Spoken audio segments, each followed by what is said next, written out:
Hey guys, welcome back to my channel. Today we're making some chicken fried rice, and here are the seasonings we'll be using: salt, adobo, black pepper, ground ginger, some cilantro lime seasoning. Here I have 2 chicken breasts cut up. This is about 1 medium onion and a small bag of mixed vegetables. I've got 3 large eggs, and then I also have 2 cups of rice cooking in the rice cooker. So we're just going to beat our eggs and then fry them. We want them scrambled, but I'm not scrambling it in the pot, so we're just going to leave it so it can cook flat.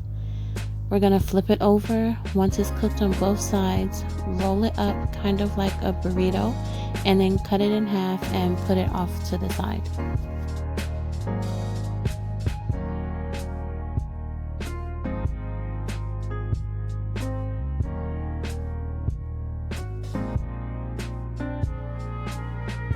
So we're putting this off to the side for 2 reasons. We kind of need it to cool before we can cook with it next, and then we want to get the pot cleared off so we can like pan fry the chicken. So this is about 2 tablespoons of cooking oil, and then I've already seasoned the chicken with the cilantro lime seasoning.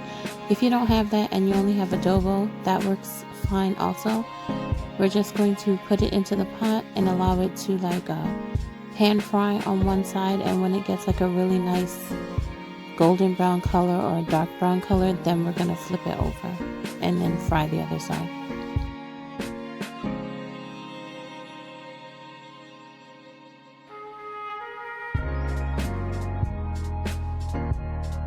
So I like my chicken at the color that you see it here, which is pretty dark.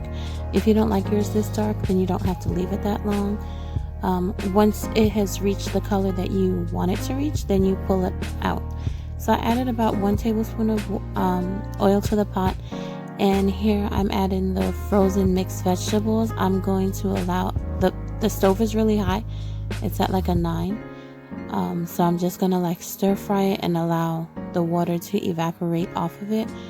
Once that's cooked, I'm going to make a well in the center and push the vegetables to the side, and then I'm going to stir fry the onions, and then we kind of want it to cook until it's translucent. We don't want it to get brown in color, but just till it looks almost like see-through-ish. So because the pan is very hot, the stove is high, we want to make sure that all the vegetables keep moving so that way nothing gets burned. Once our vegetables are cooked and the onions are translucent, we want to add everything back into the pot: the rice, the eggs, and the chicken. I forgot to show, but the eggs I have sliced up kind of like in ribbons. I'm adding the sesame oil. It's about 1 tablespoon to 1.5 tablespoons. We don't need to add much because sesame oil is very potent, so a little bit goes a long way.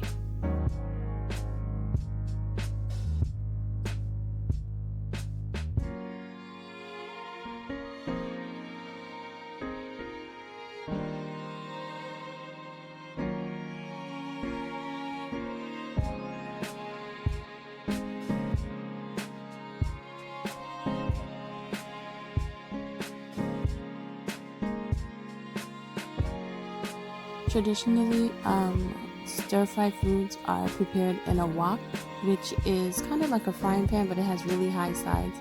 It looks like an inverted bowl, and then it's also at very high heat. So that's why I don't have a wok, but I'm using a non-stick skillet, and the heat is very high because it's not supposed to saute, but it's supposed to fry.